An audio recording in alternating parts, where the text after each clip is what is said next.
this. Don't know how measurable really your argument is.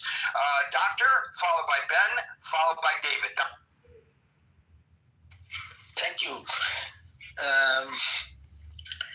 Anyway, I try to give my own perspective coming from an Asian theme. Fantastic topic. I really liked it. And I think the answer is yes. I think that is because somebody like you thought about civility, that word itself. So that means humanity is not lost. That makes me really hopeful. So somebody is thinking about civility, somebody would like to talk about please civility. Don't hang your hat of hope on the shoulders of Derek. Oh my God, please don't do that. I cannot live up to that, but thank you for this. Sure. So that means it's there, and my way of looking at it is that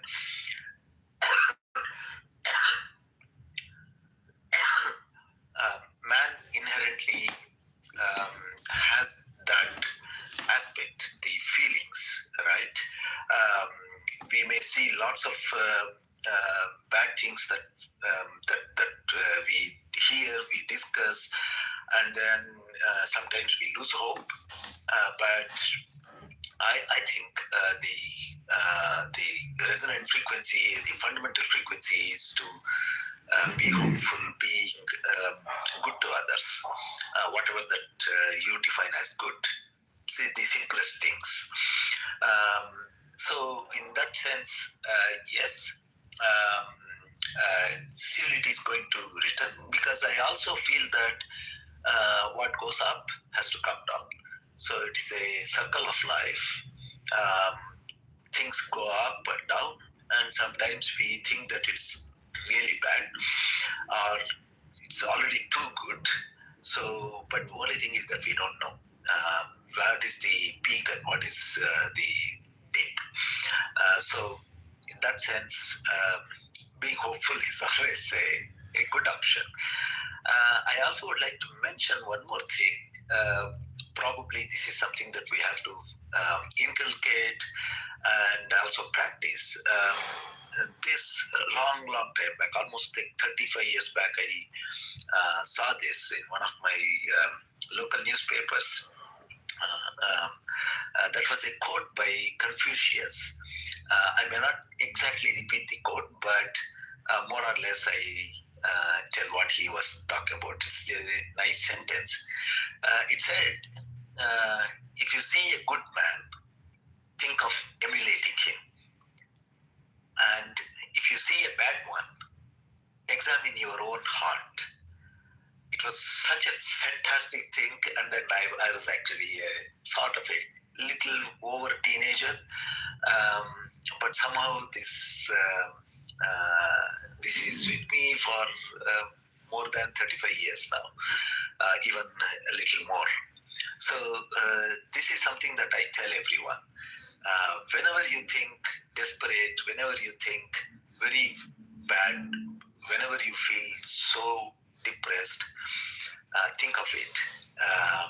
Once we start looking inside, we will be as good as somebody else and as bad as someone else. So in that sense, we should be able to come back to our natural frequency, the fundamental frequency, which is being calm and good. So these are the two aspects that I wanted to tell from the not so political point of view or the current affairs or anything. The other point that I want to say is that yes, we are in times, because many other speakers also spoke about it, the social media and then the politics and things like that. It's not only in America, it's not only in Europe. I'm also witnessing some such things, or more such things rather, even in India.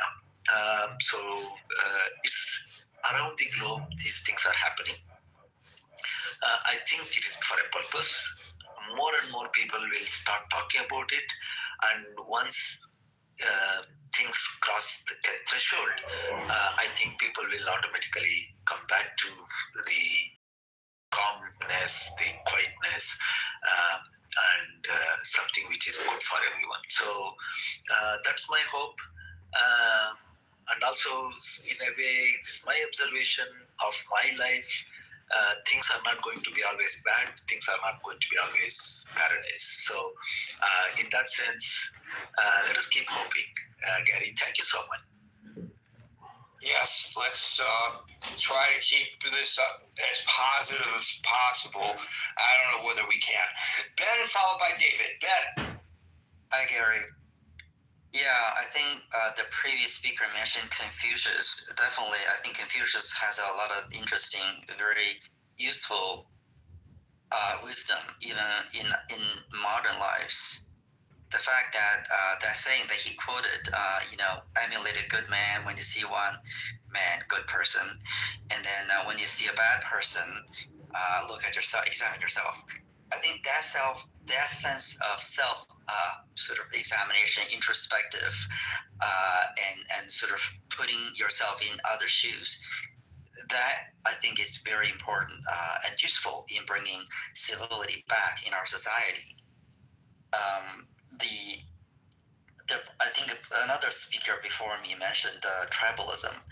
I think civility as a means of maintaining an order in society is a very useful concept because without civility, we would be back in the olden days where, might is power. And whoever's tallest, strongest, will get the most amount of food, et cetera, et cetera. So human beings have evolved over the years, whatever thousands of years, to a point where we believe that having a sense of order is actually a positive thing for the survival of the race, instead of completely ruleless, if you will, which is, get the civility concept out of the picture. You just do whatever you want. And so we have reached, at least accomplished, sort of a common ground of understanding having that type of civility is positive. And I'm hopeful that that civility has not permanently disappeared in our collective consciousness. And what we're seeing in the last few years, especially with this political atmosphere, whether it's the president and his cabinet members, as well as congressional, or for that matter, even the courts. I remember when Justice Ginsburg and Justice Scalia, being on really almost the opposite sides of the political spectrum in terms of their judicial philosophy, they were both civil to each other, and generally speaking, that was well accepted and considered not a hindrance in expressing their disagreement with each other. So I think for the courts nowadays, I'm seeing less and less that type of civility. So certainly, that's why we're talking about this issue. We're sensing a lack of civility, especially from our president with the airplane, the meme that he published. That's a really extreme example. But I think human nature is such that civility is something that we treasure, we value, and it will help us maintain an orderly society. Now, the question to me is, how do we judge civility? How do we, first of all, define civility, which is relatively easy, but how do we maintain that civility? Is it the civility where we would use some sort of replacement criteria? For example, maybe language, maybe religion, maybe ethnicity, sort of the tribalism that somebody else was talking about. And in my book, I think, at least for the United States, the rule of law is a very effective tool to maintain what I considered workable civility versus using some other criteria that I just mentioned previously. And I think a constitution is a great example of being just not a super well drafted novel or literature piece, but just as a set of rules that we all agree to abide by, and that is maintained relatively sort of civility in the orderly conduct of the society in the U.S. up until, I guess, nowadays when the president is starting to challenging the Constitution, being whether he wants to adhere to that or not. So come next few years, if we do have another president, knock on wood, that he will not be the third term or fourth term president, then I think civility will be back. And we will soon realize whether it's Confucius' teaching or whether it's the practicality of maintaining an orderly society. And we would consider civility is something that's positive that we would all like to have. The last thing I want to say is a technical aspect of civility disappearing or being less of an important concept has something to do with technology. Specifically, the phenomenon where humans are more and more connecting via virtual world, whether it's online, whether it's video, or for what we're doing, Clubhouse, compared to physically face-to-face gather around a bonfire or a living room couch or table having conversations. So for that matter, I think civility, in my mind, that contributes to the disappearing of civility, just because it's so much easier to scream and yell and curse you over the phone versus right in front of your face. Imagine, Gary, if we were having a conversation on the train, facing each other, I think it would be very different for me to be so mad and scream at you versus holding a phone in my face and then just wanted to release my anger via lack of civil behavior. So with that, I think I highly encourage we engage in more human interactions, offline scenario versus just relying more and more on the virtual world. But I'm generally positive. Thank you, Gary. Thank you, Ben. Uplifting. David, don't end this on a downer. You're up. Well, I'll try not to, Gary. Ben and Dr. Mee, they obviously cited some great writings. I'd like to cite the great Buddha, who, through many of my travels, I've had to understand why these cultures would build such massive edifice to this man who believed in simplicity. And one of his core tenets is suffering. Life isn't permanent. So while we suffer under Trump, we have the knowledge of knowing it's hopefully not permanent. Gary, I say that because with life and pain and suffering, we do need guidance. We do need insights on how to navigate. But for many Americans, suffering is taking the for many Americans, suffering is going to be involving their health care, seeing their loved ones shackled and taken away by ICE.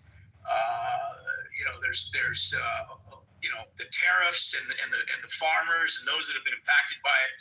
So, while we pivot and we navigate and we try to find a way to fight what it is that is before us, it's very important that we do that civilly, irrespective of the damage or the outcomes that we're seeing. We didn't see civility on January 6th when there were those who reigned on the White House, the Capitol building, believing that the election was stolen. Was there a better way to address that versus being uncivil? And so I think we need to look at this nation and how things have been transacted when civility was involved.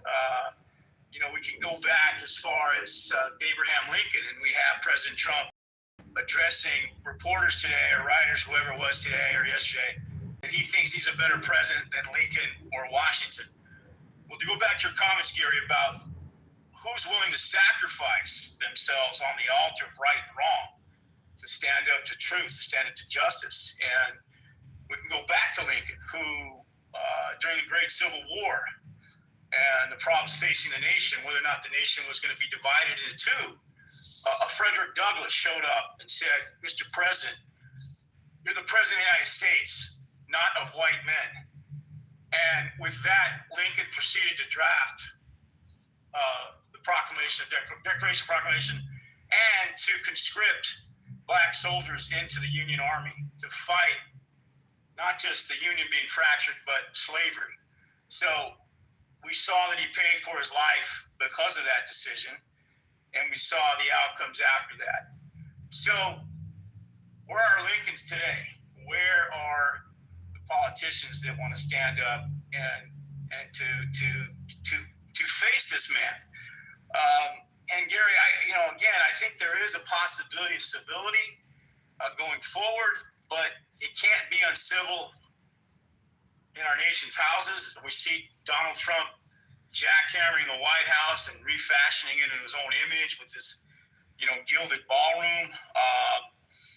This is the optics of this are very much not American, in my opinion, because this house has been the way it's had different alterations in the past, but this is a complete refiguring of the symbol of this great nation. And so I think he's going to take this as far as he can take it, and hopefully in the next 3 years we'll have another person in the White House who's going to try to bridge the gap here. And let's talk a little bit about it. I'm going to try to leave on a positive note, Garrett, because I know it's important to accentuate the positive in cases like this. But let's ask ourselves why Kamala Harris was not elected. Let's ask ourselves why a nation would pick him over her. And we have examples of bad elections in our history, Gary. Particularly if you look at the Louisiana gubernatorial race in 1991-92, where you had a former Klansman, David Duke, running for that office, and he was going against a Democratic opponent who had a bad history of gambling and infidelity and the like. But he garnered quite a bit of the votes, irrespective of those positions that he had with regard to white nationalism. So, Gary, what I'm trying to say is that so long as we're embedded in these mentalities and these identities that we feel we're willing to die for, and to die for it by any means necessary, we're not going to get to the promised land that Dr. King talked about. And that's what I'm hoping for as an American, because as America continues to become more diverse, and the internet, we talk about the internet, continues to bring world communities and languages together, our nationalism and our identities are going to have to somehow flex. And we're seeing it in the nationhoods of China. We're seeing it in Russia. We're seeing it in Hungary. We're seeing it in nations that are dying to protect. Their people are dying to protect this so-called fiction identity of what it means to be who they are. And I think so long as we are willing to die for stuff that is really just a construct of culture, language, history, and not somehow create wiggle room for those identities, we're going to continue to have more of the same, particularly as the planet gets smaller and smaller in terms of how much population growth there is. The resources are going to be under siege.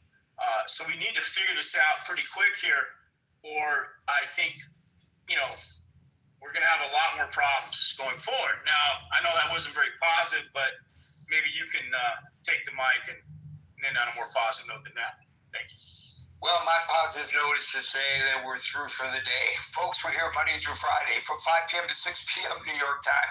So until 5 p.m. New York time tomorrow for the next edition of the Critical Thinking Forum, everybody be safe, be well, and peace out. Well, Kwame, I'm just going to do a quick reset because there's other people. Hi, welcome to Behind Bars.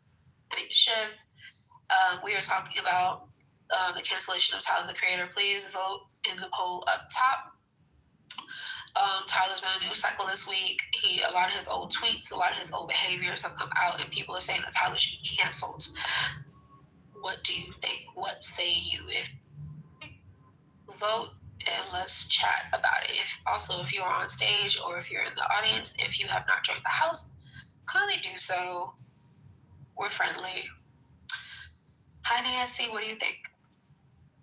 Hey, I think I or something like I didn't really see that the tweets were like presented. So what exactly did he say?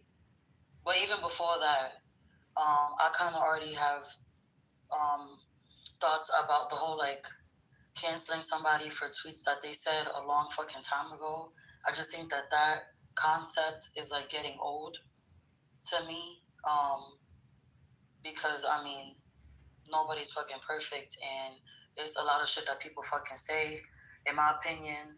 And yeah, I mean, but I also just would like to know, like what exactly the context, like what exactly did he say? Well, one of them, he said multiple times he hated Wale. He had shit to say about Chris Brown being a Rihanna. He had some homophobic things to say, a few other things that people weren't happy about. He had merch that had blackface motifs on it, and a few other things. So all those things combined, people are not really happy with him right now. So is he getting canceled? I said no. What year was this? Was it like multiple years over a course of time? Early Odd Future. Man. Alright. But no, I'm not canceling him. I don't believe in that anyways. I got a question, like who started this cancel culture stuff? Somewhere around 2012. I forgot who was first. Yeah. Yeah, I forgot who was doing.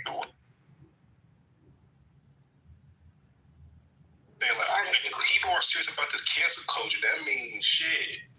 Everybody's gonna be canceled. Like we're gonna have no music basically. We're gonna have nothing. Pretty much. I mean, I think one of the first people I remember like being quote unquote canceled was well, he just came to mind, but like the baby for what he said on stage. That was I think that was like one of the first times I heard the whole we have to cancel him or whatever. Yeah. The LGBTQ thing. Saying some shit like people had AIDS. He's weird. He's weird. Oh yeah, the AIDS thing. And then he apologized after. And the Danny Lee thing, how he treated Danny Lee. Danny Lee. But then they canceled her. I feel like they canceled her too. Yellow Bone. They did where she was like, Yellow Bone is what he wants, something like that. Yes. Yeah, I remember that. Yeah. So they both got canceled. About that. Right, they both got canceled. And then, yeah. So Baby just kept doing weird stuff. Like he brought Corey out, I think during that Rolling Loud when he was supposed to stay away from Megan. He started talking shit about how he was having sex with Megan. Like just being, he gave people the ick. I don't even know if he got, like his crossover appeal definitely got cut once he said that stuff on the stage about the AIDS thing. Yeah. He also was just like, if I'm not mistaken, but then like around that time, I had also heard that the situation where he fought somebody or shot somebody in a store or something like that. In Walmart, but that case, he beat that case because the dude came down on him first. And it was ruled self-defense. But I think he was just doing a whole lot. He was real cocky. But he was fighting a lot of people, though. It's just like he was fighting a lot of people. And then there was a video where they showed him like kind of like backstage shouting at somebody from his team. I remember something like that too. Oh, superstars, you met somebody on their team. No. Yeah. No, he punched a fan too. No, it was he punched a female fan. Oh shit! Well, yeah, that. Because he grabbed her phone. She was trying to take pictures or something. He didn't want it. I don't know. He was just doing the most. And he punched her. Yeah, he was doing a lot. Yeah. So for me, it's just like I've been not that he's canceled to me. I don't like to use the word cancel, nigga. I just don't fuck with him. I don't really care for him because, and I think he was doing a lot of stupid shit in my eyes, but that's the most I could say. I don't know him. Yeah, he just did something with that girl that passed away, that got murdered in Charlotte on the bus or the train. Oh, yes. Yeah, he just be doing dumb stuff. That was it. He can't do that shit for his city, though. That was so That was weird. That was weird. That was weird. A lot of stupid, weird stuff all the time. Okay. How you doing, Brian? I'm doing good, y'all. What's up, Nancy? Hi, Brian. Should Tyler Craig be canceled? So honestly, I came in because of the title. Did he do something in particular, or was it just like a general statement? Is these old tweets essentially the shit they always like to do. They bring up old tweets and then they want to cancel somebody because they said shit decades ago. I am aware of those. He's just a weird ass nigga. Like the people who really like know hip hop know that he's like he represents and is a part of that weird ass nigga group of folks. And I mean, he's like a junior Kanye. Yeah, he's always been weird. That's why I'm like, I mean, do we not know that he was definitely like a troll, especially like initially. He was always trolling and saying crazy weird shit. So I don't think this is like no different. I don't know. People tweet all kind of shit to be stupid. I just feel like there's worse shit that people have tweeted or done through social media. Shit, all that young Republican shit. Cancel that. Oh yeah. The text messages. That shit was wild. Yeah. Oh yeah, Brian, bro. Their name is Odd Future. Odd is gonna be odd, weird. He's on brain. That's scary. Exactly. Exactly. No, I don't agree with you. That makes total sense. Yeah. I don't know. It's kind of also, I'm kind of surprised that this is even a thing because of the fact that we all kind of knew. I felt like collectively everybody knew he was weird. So I think I'm kind of surprised that people want to like cancel him, I guess.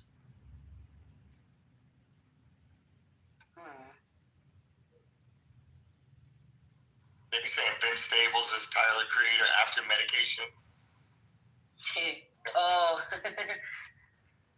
The link in the chat, I guess he's been caught deleting some of the old tweets as this is coming out. So now people are mad at him for deleting the tweet. Oh, let me see. So can anybody say what was the most wild thing he said? Let's see.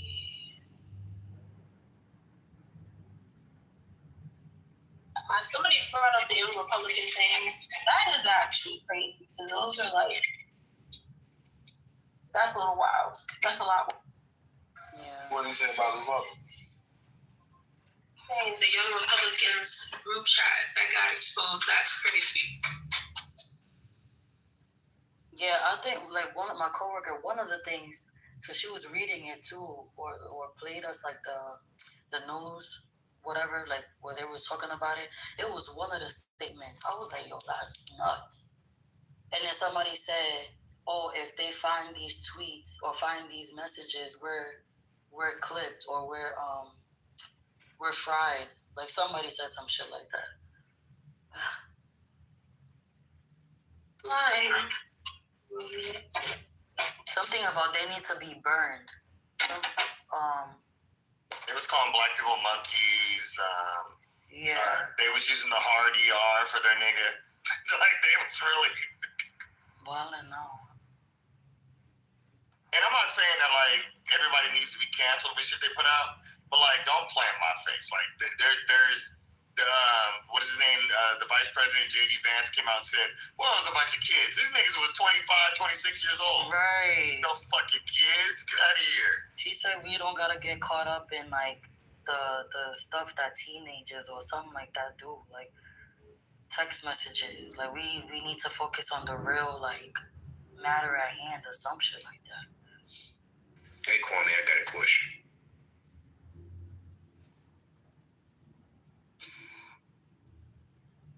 Hey, come back to the phone, good.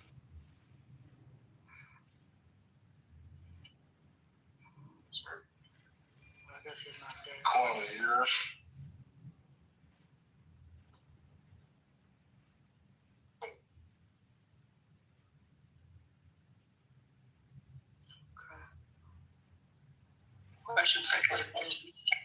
If this Zimmerman shit doesn't go right, I hope blacks don't riot or go on to prove to the others that they are animals and shit. Well, you gonna answer her, but I bet.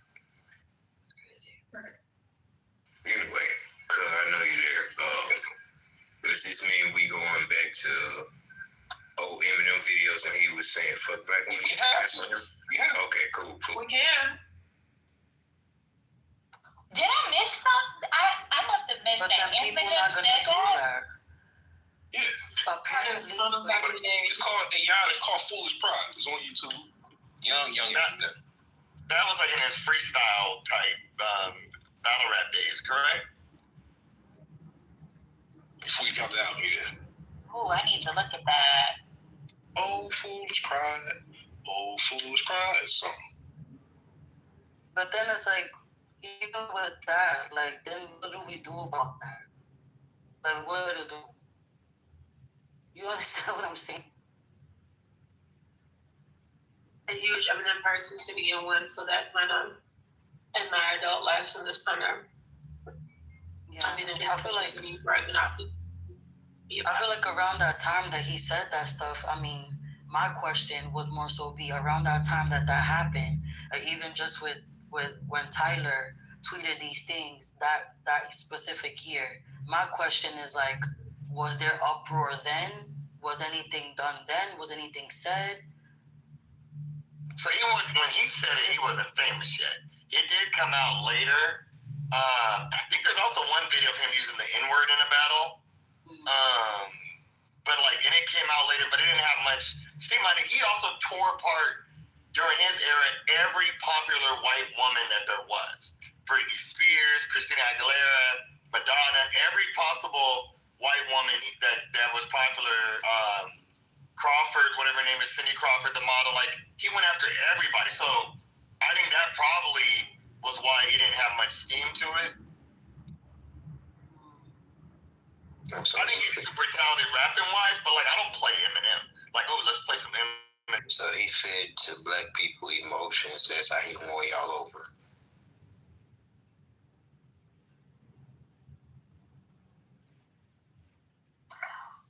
I liked him because he was kind of dark.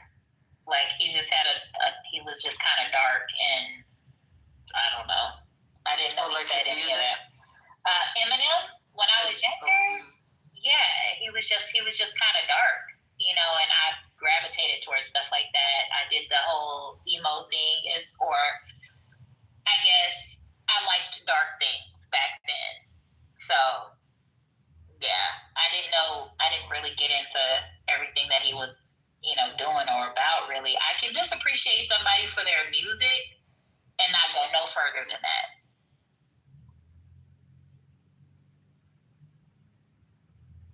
That's how, honestly. Yana, do you ever listen to Lost Prophets?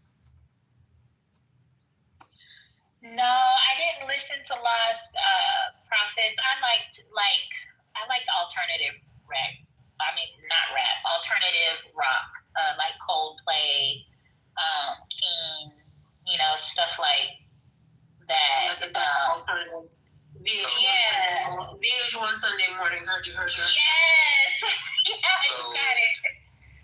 So Yana, you said you appreciate Eminem for his music? I liked his music back then, yeah. I don't listen to it now. I liked him in 8 Mile. Right. Yeah. So how familiar are you with his catalog? Not super duper familiar, but the songs that I did hear, I liked the Tea is Gone Cold. I'm wondering why. I used to love that song. Yeah. So if we're doing the timeline of his music, the music you say you appreciate, this is around the same time when he was talking about raping his mother and various other women. Same timeline when he's talking about killing his wife on record. Same timeline where he's saying he's gonna stab facts in the head. So that's the music you appreciate.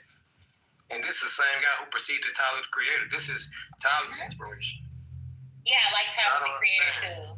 Yeah, I thought his music was interesting. I just don't understand the cancel thing because this is the guy who preceded Tyler, and this guy was all over the news and tabloids as one of the most vile people to grace hip hop. Yeah, no, I don't believe in canceling Tyler. I don't believe in canceling Tyler. So how can you appreciate one's music who put this in the music? This was in the music. I don't believe in canceling Tyler. I don't. And Eminem's music, I can put that. If that is, I'm not gonna kill nobody. I'm not gonna rape nobody. If that's what he wants to talk about, that's what he wants to talk about. It does not bother my life. When the song goes off, I go on about my day.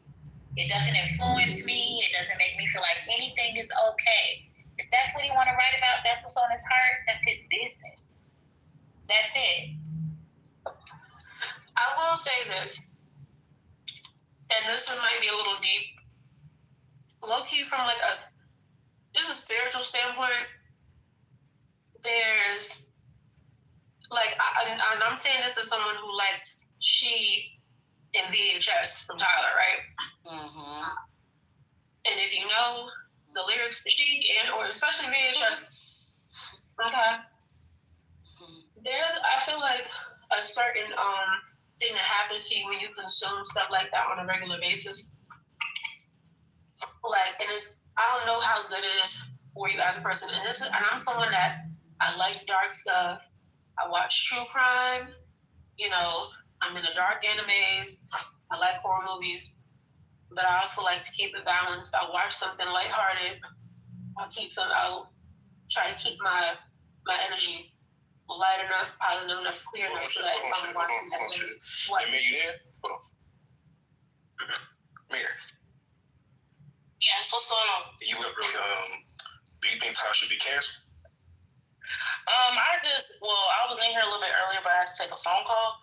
But I seen what the post that they were talking about because I did a little research before I said anything. And I don't think he should be canceled if it's based off of what I read. I don't think he should be canceled because if that's the case, there's a lot of people that need to be canceled for actually doing some crazy. No, damn. Well, you didn't cut me off for that. Sorry, Amir. I appreciate you. No, it's not you, but I'm just saying, don't cut me off. My bad. Just for content, that's all. Go ahead. I was trying to remember what I was talking about.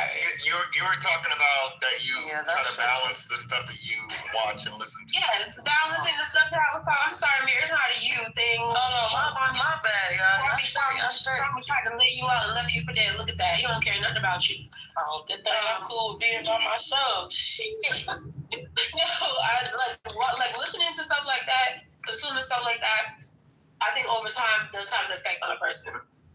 So, yeah, people that listen to Eminem, I think it was Cosmo. Someone was like, "Yeah, I like that song. I listen to that all the time. I know word for word." I just think over time it does affect you in a certain type of way, a certain energy that it invites within you that will cause you to have a certain dip.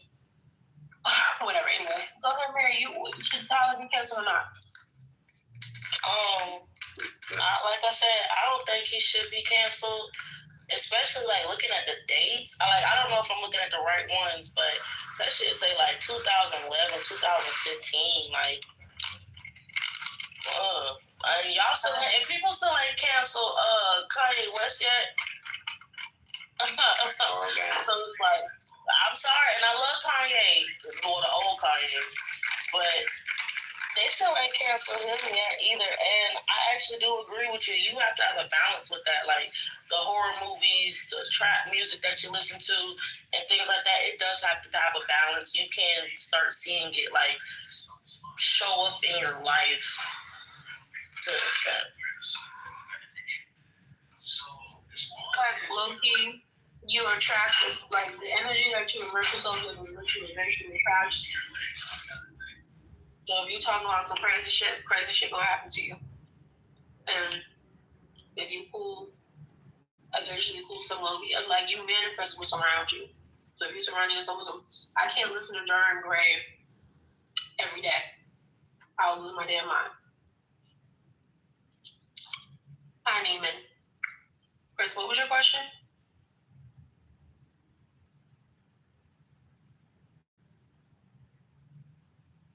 Chris, what was your question?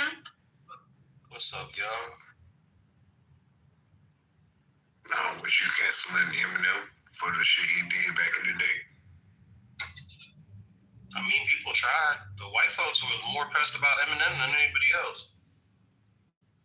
I just said that.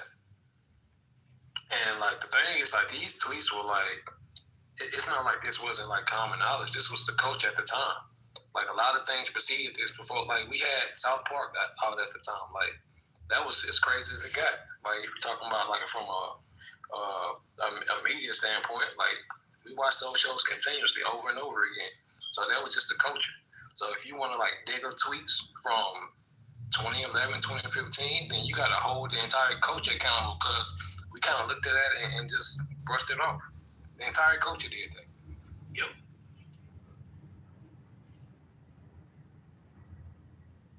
I will say I do find this a little bit corny because I know there's a lot of niggas that have always hated Tyler from like the early eras, and I get it. But like, for niggas to quasi get mad at him over his fan base being pieces of shit, even though on like multiple occasions he's mentioned that he don't like these white people, even prior to him. I am not a piece of shit. That was crazy. That was fun. Yeah. But yeah, you know, he's never really liked his white fans. This really just seems like niggas is mad about him having white fans and the white fans being like raging pieces of shit. And we shouldn't be shocked by that as white people. Think about the shirts with the blackface motif. Oh yeah, no. Look, I know the shirt, him in the KKK mask. Even when you go and look at some of the Lawyer Scott skits, they're fucking crazy in comparison to what would be okay for today. Right. But to be quite honest, that was pretty much the norm comedically at that time. And for them, it was just shock humor. For like, you know, white folks, they think it's funny and they get to be on the joke because, oh my God, I love Tyler the Creator. But I'm so not shocked by any of the tweets because I was there. I liked the music. I was witnessing the shit. I was online. There was a lot worse shit that was said online than whatever the fuck he said on his tweets. Dead ass. Like, I think people just ain't listen to Tina in a while. Go listen to Tina. Facts. Okay, Tyler was saying some shit, but then, Taco was saying some shit, Jasper was like, all of them was just on some shit. Yep. I mean, like I said, I think the really, really nasty thing that no one actually wants to unpack I would have thought got him in trouble is the album where he's talking about the girl that he's talking about. They met when she was like 17. And that nigga's 30. You trying to get Tyler canceled? Even worse. Here we go.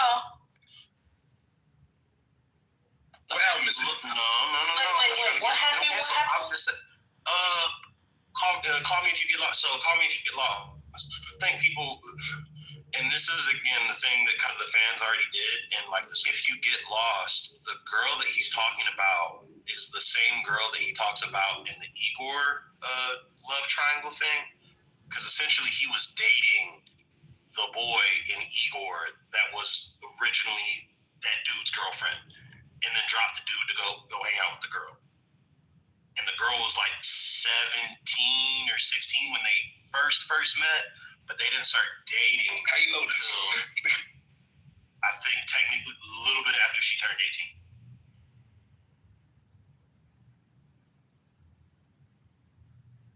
18. And how old was he? Like, I don't know. I'm kind of confused about. Tyler during this age, he would have been 28. It looks kind of suspect because why are you out here dating 18-year-olds? So he was older. Okay, my bad. Very much, yeah, no, that's the thing. He's very much older than the people that he was dating at this time.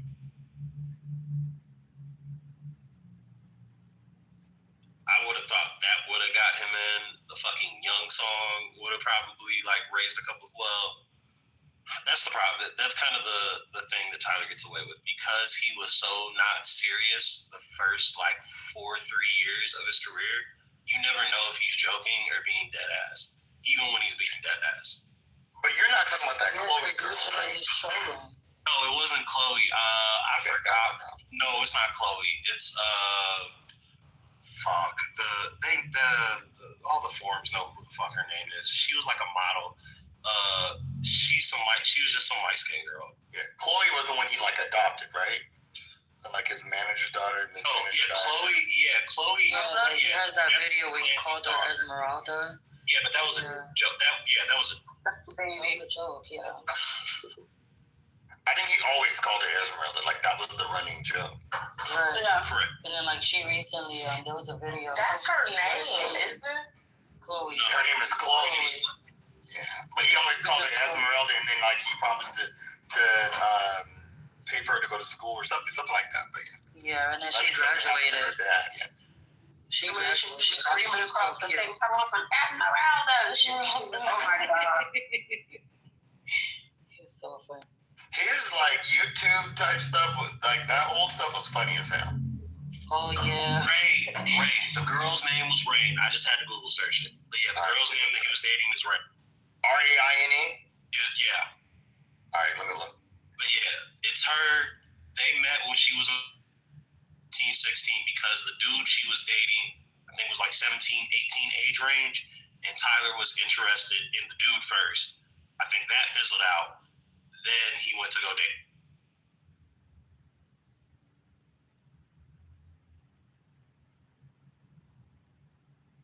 That's crazy.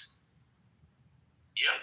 But no one says anything. I remember because the song with Trayvon, that fucking Young song, you're too fucking young. Way before he. Okay. Yeah, that's different. That's still just a wild song to begin with in the first place. But because it got Charlie Wilson on it, no one gives a fuck, and it's Charlie fucking Wilson.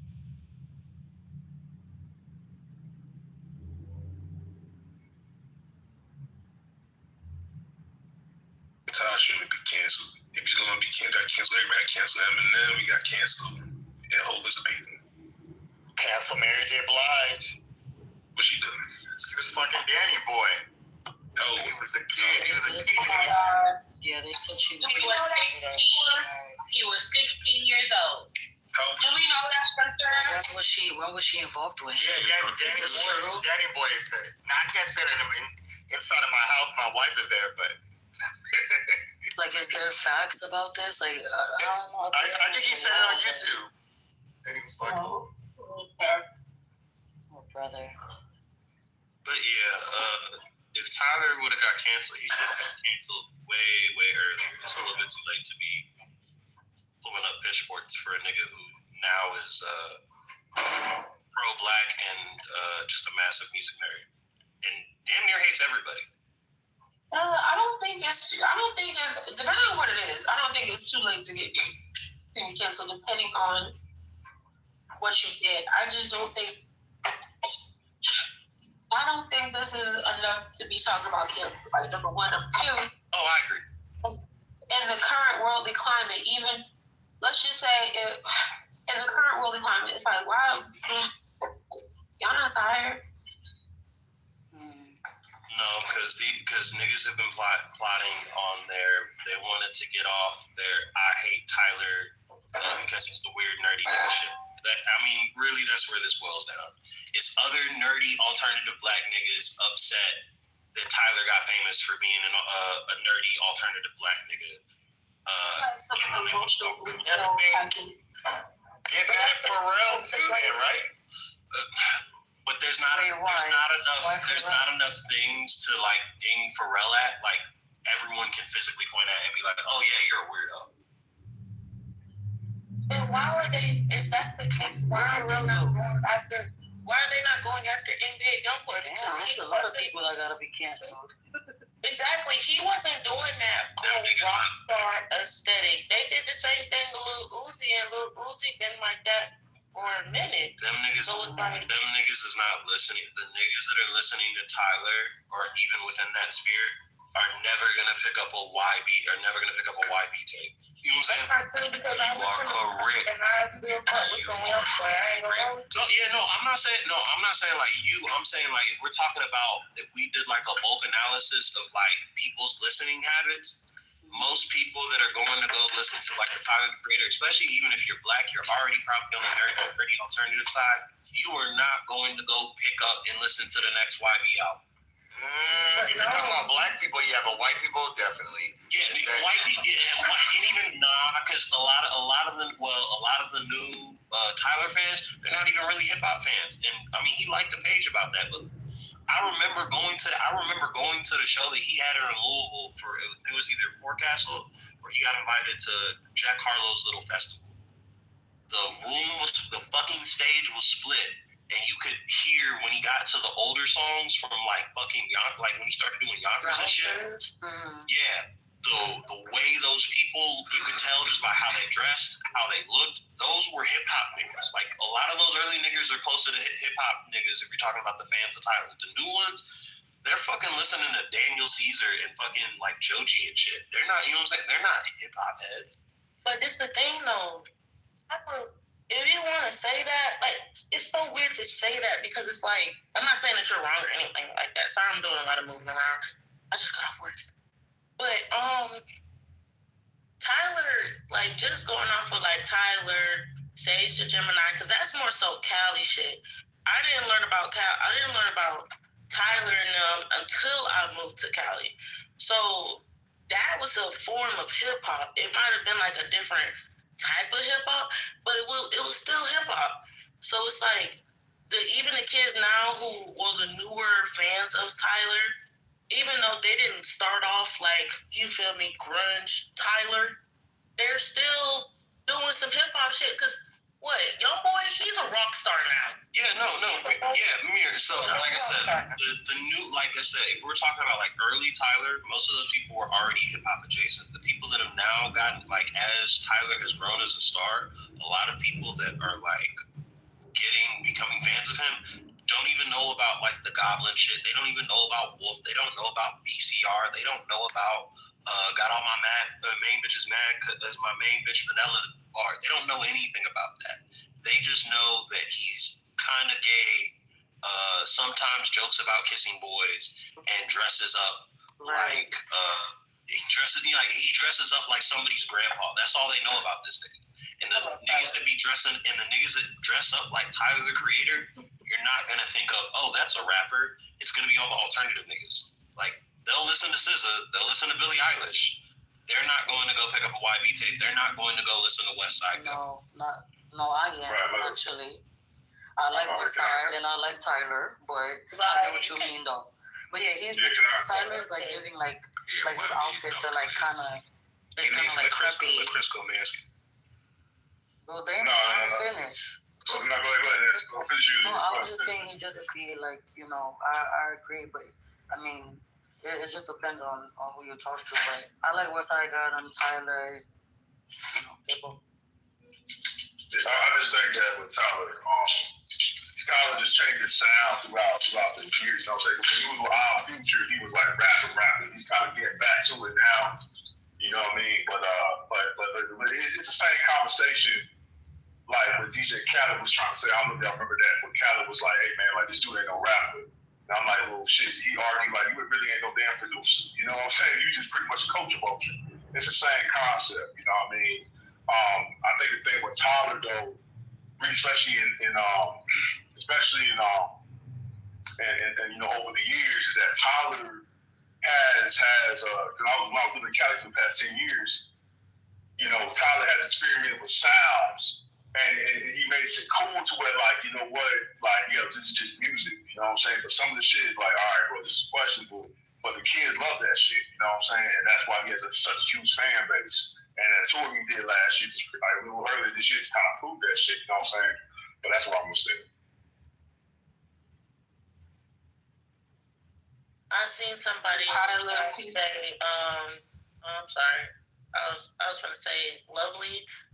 She said, like he still deserves to get the backlash from his earlier start of his career. And I ain't gonna hold you, I can low-key agree with that.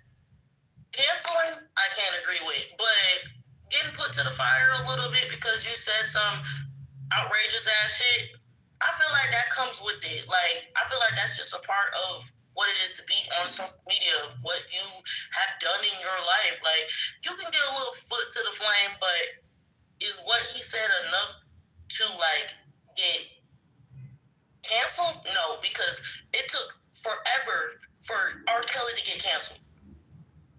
R. Kelly's still not canceled. That's the shade of it. Right. Y'all will fight to the death about Robert. I mean, good God almighty. He's not? Yeah, he ain't saying not damn good. I don't give a shit. I'm trying to call this out. I mean, shit. Like, he's not canceled. Hell no. You see the Billboard list, man? They put him at number 9. They put him as number 9 as one of the greatest. He's number 9 as one of the greatest songwriters in history. Number 9. Billboard put that shit out. Well, I wasn't really like. I mean, I didn't see that. Like, that's actually very interesting. But I was just more so talking about like with the people, like, cause left and right. I mean, ever since that happened, it don't seem like he's gotten like that much, you know, like love necessarily. There's even people that I've heard like say on here that they don't even like to play his music or they don't listen to him anymore at all. You know what I'm saying? I mean, some of them could be lying, but I legit have gotten into like arguments with people just because I said that I still listen to him. You understand what I'm saying? Like, they die hard about the situation. I'm to him, and he's canceled. Yeah. We gotta start being more diehard about certain stuff. Like, we gotta start standing on business about the real shit. I feel like that's why it's like we a fucking joke at times because we really don't be giving a fuck. Like, R. Kelly, I've had people literally argue with me like, "Oh, I'm still listening to him," and I'm like, "Shit, you do what you do," but that's how I feel. Like, I'm on the end of. I mean, me personally, I don't understand the problem with that. Me personally, like, I feel like just because somebody listening to somebody's music, it don't mean that they supported that person's like actions. Music is just music. Some people know how to separate the two things, and I don't think that that's bad. If you want to not listen to him, then that's on you. You understand what I'm saying? But that don't mean that somehow I personally like am not gonna stand up and speak against certain things that he did. You understand? I'm not the one that's like that did these things to these kids. I don't like to be associated with that just because I listen to his music. You understand? Like, it's a difference. You got to say when it comes to Robert. Oh, my phone about to die. Hold on. The only problem I have when it comes to Robert is it's very hard to separate art from artists when he and everybody around him has said that he literally drew direct inspiration from his endeavors with these underage people and put it in songs. So it's cool to be like, yeah, I still fuck R. Kelly to this day. It's like, all right, nigga, he was talking about fucking a kid. You jammed to it in the car or in the house. His endeavors, all right. Right.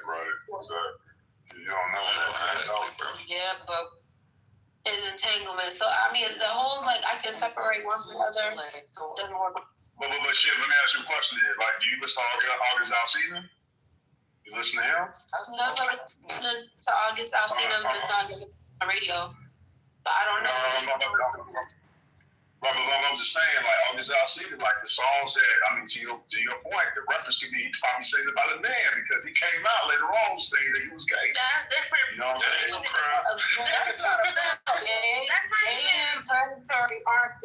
You don't go to jail because you gay unless you're in Uganda or some shit. Or Burkina Faso. What the fuck? But no. so, I mean, two of those I listen to Victoria Money.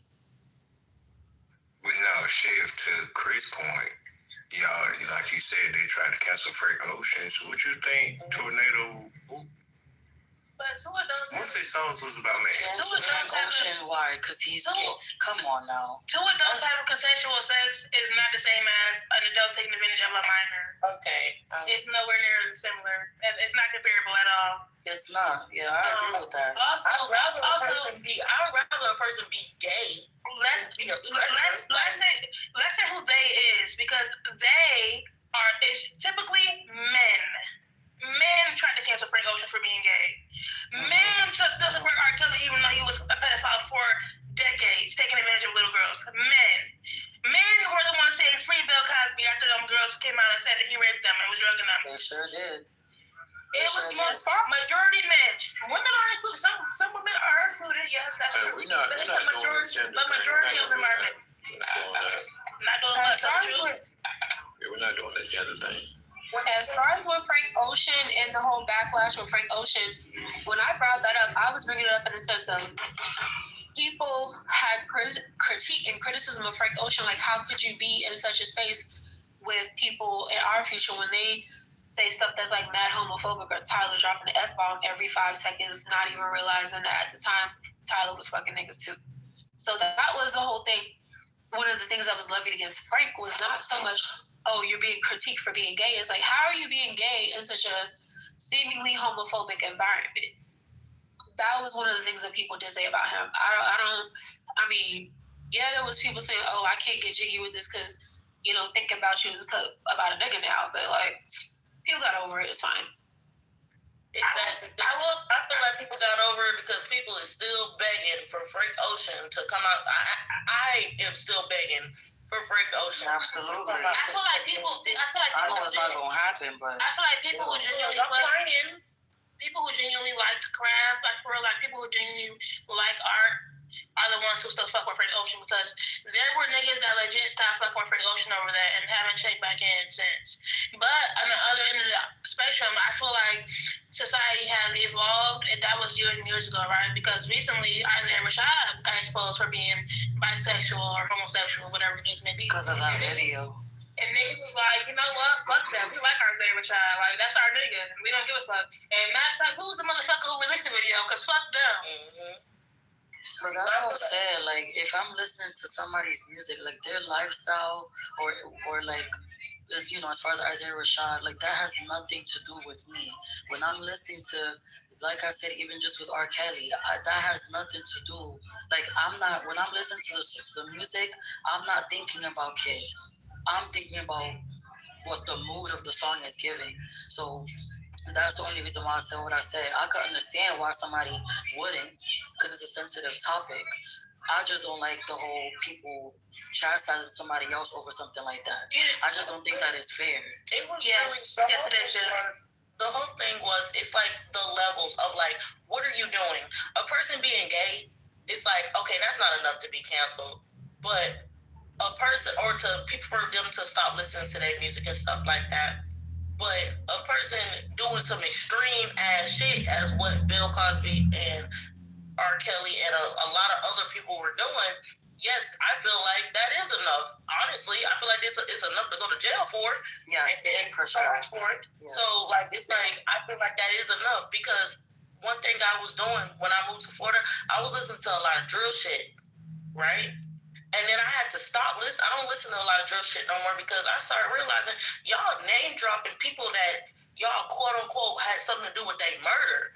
I don't agree with shit like that. So I stopped listening to shit like that. I don't support shit like that.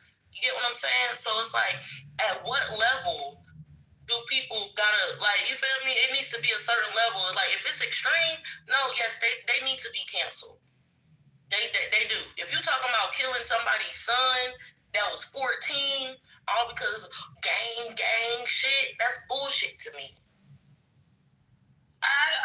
My question is, who decides what's extreme? Because to me, with this canceling shit, it's like the sin is in the eye of the beholder. So if you don't like this, they might cancel you for that. You don't like that, they might cancel you for that. So I agree with you. Being gay is not enough to be canceled, but I don't care about that. You know what I'm saying? Like it just depends on what crowd you're asking. So and also, what does canceling look like? Because they're still out here doing shows. They're still getting supported by the fans. So we need to define what being canceled like what happened to the baby. Looks like. Because it's not real. Well, it is real. What happened to the baby was canceled. It's not a real thing. What happened to the baby is what I don't think it's real. What happened? It's not real. Okay. It's not real. Okay. Wait, because I said it. Tell me how it's real. Let me know. I just said it. You wasn't listening. Hey, Dre, we don't do that. We're not doing that. Hold on. Hey, Dre, I'm gonna stop. We're not doing that. I'm not trying to argue. I literally just did say it. I said, hold on. Hey, Dre. Repeat it. I didn't hear you. Say it again. What's up, Kwame? No, hold on. Okay. So I'm on Spotify. This is one source. Go on. Hold on. Hey, I'm on Spotify. This is one source, but the baby on Spotify has 26 million monthly listeners. That ain't canceled. And how much of those listeners are? Okay, so he has 26 million now, right? The baby was higher than fish grease at one point. You couldn't turn on the radio without hearing the baby on every station. He was dropping videos. He was everywhere, all over the social media. Ain't nobody checking for the baby now. What that say? He's still doing shows. He's still on that show. Listen, that may be true. Let me finish. Let me finish. Let me finish. Let me finish.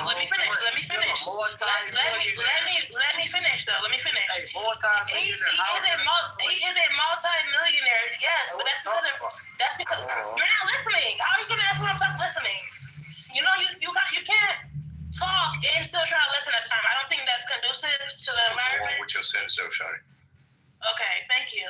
So what I was saying was, and this you're off from okay. So what I was saying was, the baby was higher than fish grease at one point. When he said that shit about them gay people, the HIV shit, he was now all of a sudden he's getting canceled from tours. He's getting canceled from booking those fucking festivals. They would not book him. People, they was giving away his tickets to his fucking concert dates. Nobody wanted them for free a year ago. Niggas would have kicked their grandma for the baby ticket 6 years ago. Now, niggas can give you a ticket for free and you will not take it. Most people. I think to Ovid Ashe's point, as someone who liked the baby, it took a lot for the baby to get canceled in the way he is now. It was not like an immediate, he was, I will admit, one of the first things that started off was that thing about the AIDS thing comment. He got removed from the Dua Lipa song and he lost a lot of his crossover and commercial appeal, but niggas are still fucking with him. He was not losing momentum whatsoever when it came to hip hop or whatever. He might have lost some of his mainstream appeal, but here he was still very much, people liked him, desired him, wanted him around. He was still getting books, still selling. He just lost that crossover audience. Then you have him doing the stuff with Tory after the Megan thing. Then you have him talking shit about Megan. Then you have him in a video like a crucified Jesus. Then you have this whole entanglement with Danny Lee. Then you have this other shit that was going on. And even after that now, all he did was, he wasn't getting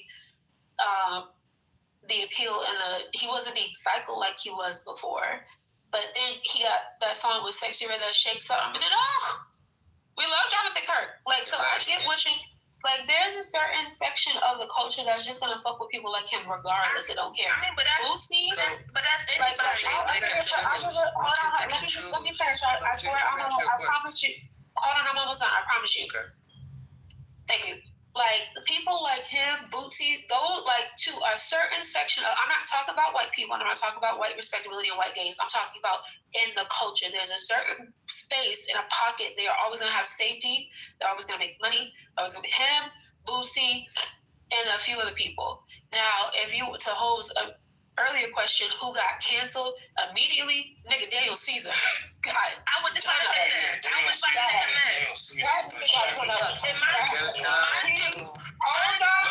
my voice is very soft. My voice is very soft. I don't like to yell. Daniel Caesar said that shit, and he said, cancel me, niggas, cancel him immediately. His next project that was actually very good, I think sold 3,000. Like, he got dropped from his label. He wasn't selling because his tours, the ticket sales were low. Like, he got canceled bad. And it wasn't until he made an apology that was like, that was stupid, that people are just starting to kind of give him his redemption arc now. And then, him on the Peaches song, some shit with Giving on and Justin Bieber. But yeah, what was you going to ask me? So, man, all right. So, counteract, counterbalance, nullify, negate, wipe out, right? Neutralize or negate the force or effect of another. So again, in the case of the baby, can someone please give me an answer that logically makes sense in my mind to tell me that he's been canceled? Can y'all do that for me? Because look, if he's still, I'm still talking. So if he's still, and this is my question, if he's still a multi-millionaire, again, wipe out, nullify, negate, how is he canceled? I can't make things make sense for you. Just because somebody made money previously does not mean that's just because I don't support you going forward does not mean I can take away your money and success from the previous job that you did. The baby lost a huge part of his support system because of what he had said. When he was shooting niggas in Walmarts and murdering niggas and talking about all that shit, nobody gave a fuck. As soon as he said gay people have HIV and be having gay sex, he lost a huge part of his support system. He lost a huge part of his network as far as him getting booked for stuff. People wanted to see him in places. So what? People supported him. Okay, and so what? Everybody that was supporting him before was not anymore. He lost a good portion of that support. Does that mean people completely stopped fucking with him? No. Shiv just said Daniel Caesar got canceled. I've been listening to him this whole time. I think his music is great. And his project was amazing, Shiv, you're right. But was he supported as much as he was before? No, he's not. He lost a lot of money. Yes, he still has a lot of money, but he lost a lot more money he could have made. Because why? He was canceled. If you don't understand that, I don't know. Hey, Shiv, can you give me a better answer than that? Made up thing. That wasn't good. I'm sorry. I'll say it really quick because Sabrina wants to talk, and I think Daniel wants, and then I think Doctor wants to talk. I think to Ashe's point, when you say support, and to answer your question, he lost a lot of his social currency, and to a lot of people, social currency is just as valuable as money. If you're being talked about, if you're being in the news, like if people find you valuable, they want to be adjacent. Like social currency is very important in this age, and regardless of how much money he has in the bank, that marketability and losing that is very important. It's invaluable, and so yeah, he still might do a show. I just saw him at Dreamville. He was a surprise guest for 50 Cent. Nobody, mind you, we're in North Carolina. Nobody gave a shit. Jonathan Kirk was there. So I was like, okay, he's cool. Shake something or whatever. But he definitely, at this point now, has a ceiling.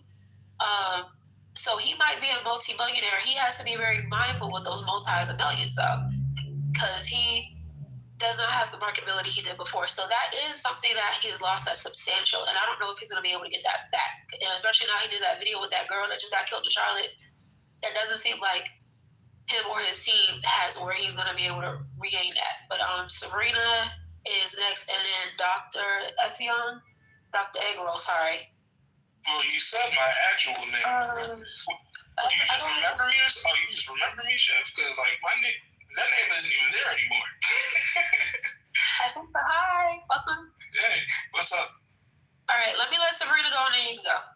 I'm not going to say much. I just want to say I put something in the chat where the baby himself is talking about how it affected him financially, and also about different deals, like big deals, very, very big deals, like Lollapalooza and stuff that he was dropped from.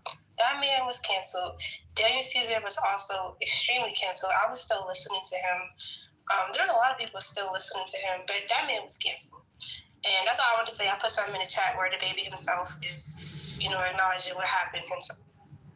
I think sometimes when it comes to the term canceling, there's usually a level of nuance that comes with it, because sometimes people might be temporarily canceled where it doesn't really affect their trajectory because it was actually like, it might have been a controversial statement that they made, but it was actually like a pretty based one. Like it's not something that people necessarily disagreed with. It was just sort of taboo to say out loud.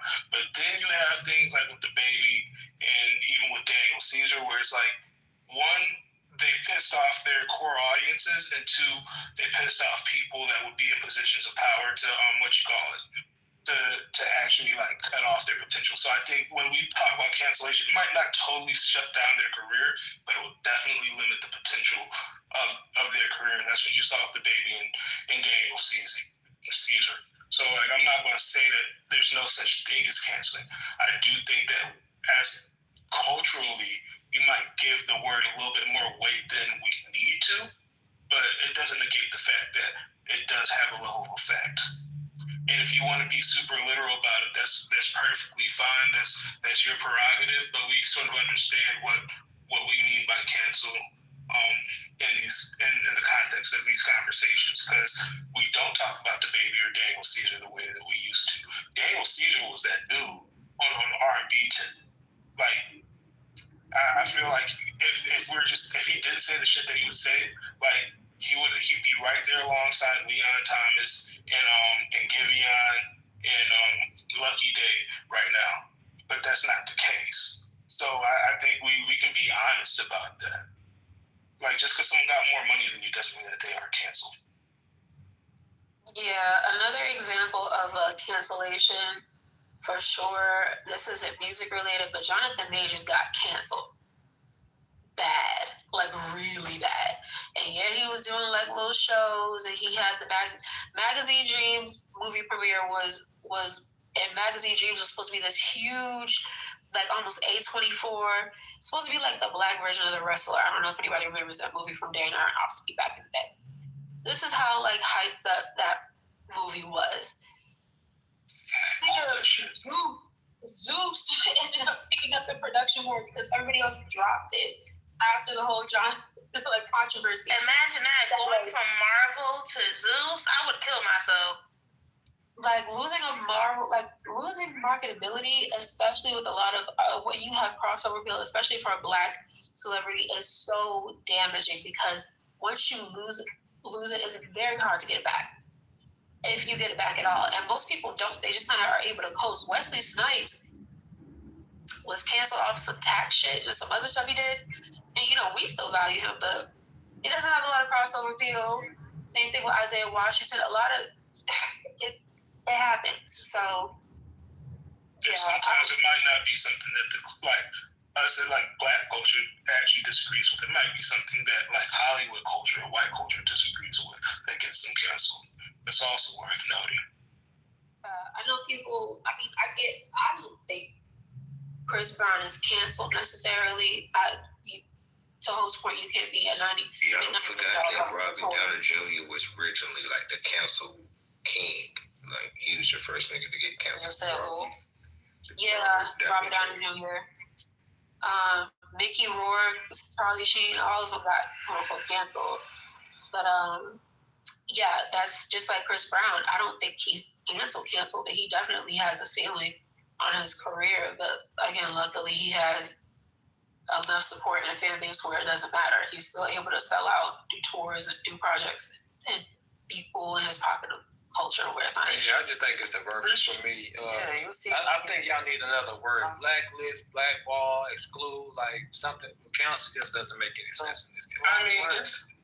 Maybe if we're talking about the literal definition, yeah, I get what you're saying. Yeah, you gotta put sometimes connotatively, we're just talking about the context from which the word came from. We sort of understand. Yeah, I gotta put the word black in front of that. Yeah, that's the only way y'all afford the word black. Blackball would be the best word to put. That's the only way. Blackball and cancel was synonymous though. Nah, to me it's not. No, because blackball is probably more of an industry thing, whereas cancel, it speaks more so to a cultural, that's why I said perspective of things. To me, when I hear cancel, because I've canceled things, and to me that means, again, that's elimination You know what I mean? Like to wipe it out. Completely. Yeah, completely. So the word cancel just doesn't resonate with me. You know. Yeah, no, that's all. I'm not gonna be mad at that take. I think with Chris Brown, like, it's a weird. It's hard to say whether he's canceled or not. Because to be honest with you, like, he's probably more canceled in Hollywood culture than he is just general American culture. I genuinely feel like he's probably going to get a lot of flowers that he probably would have got had that Rihanna situation and everything with his exes didn't happen. He's probably going to get that stuff posthumously. Because I hate to be so literal with it, but hey, Kwame, if I have a Spotify account and I cancel my subscription, I no longer use that particular platform. It's canceled. You know what I'm saying? Like, I just, it's just kind of how I get it. It's canceled. That's what I said. You cancel a payment. You cancel a transaction, a subscription. That's what you cancel. But I don't know. It's just one of those things where, again, society and people on social media use a word. They take a word and they drag it the fuck out. And mind you, there's other words for this same shit. Blackball, blacklist, whatever the fuck. Like, there's other words for it. Whatever. Man, he's still getting money. That's still getting money. Chris Brown. He's still getting money. He's actually still putting out good work. Look at his fucking concerts. So. Like, it just appears like he's canceled, but he's not. Like, granted, I do understand that, like, even for me, it was frustrating to me how, like, there every so often people would, like, still come up and, like, tweet, the fact that he's a cokehead and he hit women and he's a beater, and even just, I don't know if y'all remember that they were about to come out with this whole documentary, Chris Brown. There was like another title after that. Surviving Chris, and I'm like, bro, like, this happened when I was a fucking kid. 2 decades. Well, I mean, let me ask you. You know what happened though, right? That same team that tried to come out with that, he sued them for. Sued them. Yeah, he sued them for defamation. Yeah, he sued them for defamation. You can't do that, man. I mean, come on, man. Do that. It's 2025 for God's sakes. So it's just like when people bring that shit up, I'm like, all right, feel how you feel, but this is becoming a drag. Rihanna done moved on. She done told y'all I'm not looking at myself like a victim. Don't call me a victim. She done laid down with ASAP. She got 3 kids. Did she accept Chris's apology or something? Yeah. She did, bro. But yeah, not for nothing. If I'm not mistaken, she he was putting hands on him too, but they don't. She did. She absolutely did. And I love that, but I could say she was wrong. Mm-hmm. Right, but Nancy, but a lot of people fail to realize though too, man. Like Chris Brown though too, throughout the years, even after that situation, Chris Brown's always had his own identity. You know what I'm saying? But there was a lot of deals. There was a lot of deals that he turned down. That was gone after that scam. But hold on, bro. It's not even just the deals that he lost in the midst of that. Even when he resurged and came up and was making the albums again, getting back, there was other deals that were offered to him that he decided not to take. And some of those people at those labels or those companies decided to still blackball him as well. They tried to. Mm-hmm. So, you know what I'm saying? You know what I mean? You got to think about it too, because he talked about on Drake camps, like, hey, man, like, he tried to make amends with Jay-Z. You know what I mean? Jay was like, nah, bro. Nah, like, you know what I'm saying? You're not going to deal with that. You know what I'm saying? And stuff like that, man. There's a lot of people that has told him no. Like, hey, bro, because of the Rihanna, because you said fuck me, blah, blah, blah, whatever it catch me years ago, it's still not my rocking sense. But it is what it is, man. That dude put in numbers. Right, you know what I'm saying? The thing is, with the Breezy Bowl, the shit is proving. This dude, this year alone with the Breezy Bowl, with the numbers, he pulled in numbers, man, like the Super Bowl in certain cities. That shit is crazy, bro. Do you think we'll use Chris Brown as an example of like what cancellation can look like? He's probably the biggest outlier because, like, not for nothing, he probably won like a smooth decade where he was putting in the work that like people like would casually acknowledge.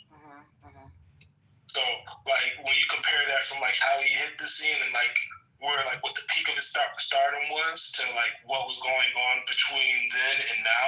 Like he put in some work that most people usually don't have the gumption to. Right. But the best thing he did for his career, right, was not only investing like companies like Burger King and all that shit. And like, I'm gonna be honest with you, man, right? The best interview I've seen in a while for Chris Brown, if you guys have time, watch the R&B shit he did with Tank and Jay Valentine, right? He did an hour interview. He explained the business side of how, like, what helped him, right? But pretty much that, and when he signed with RCA Records and he got his masters, that was the best decision that he did, because everything now, that's why he started releasing 30-song albums. And that's how come you see more residuals and shit like that. You know what I mean? You know what I mean? So, I mean, he broke down the whole business aspect of how he was able to come up and rebrand himself and all that stuff. He talked about the Kevin McCall shit. He talked about that briefly. You know what I'm saying?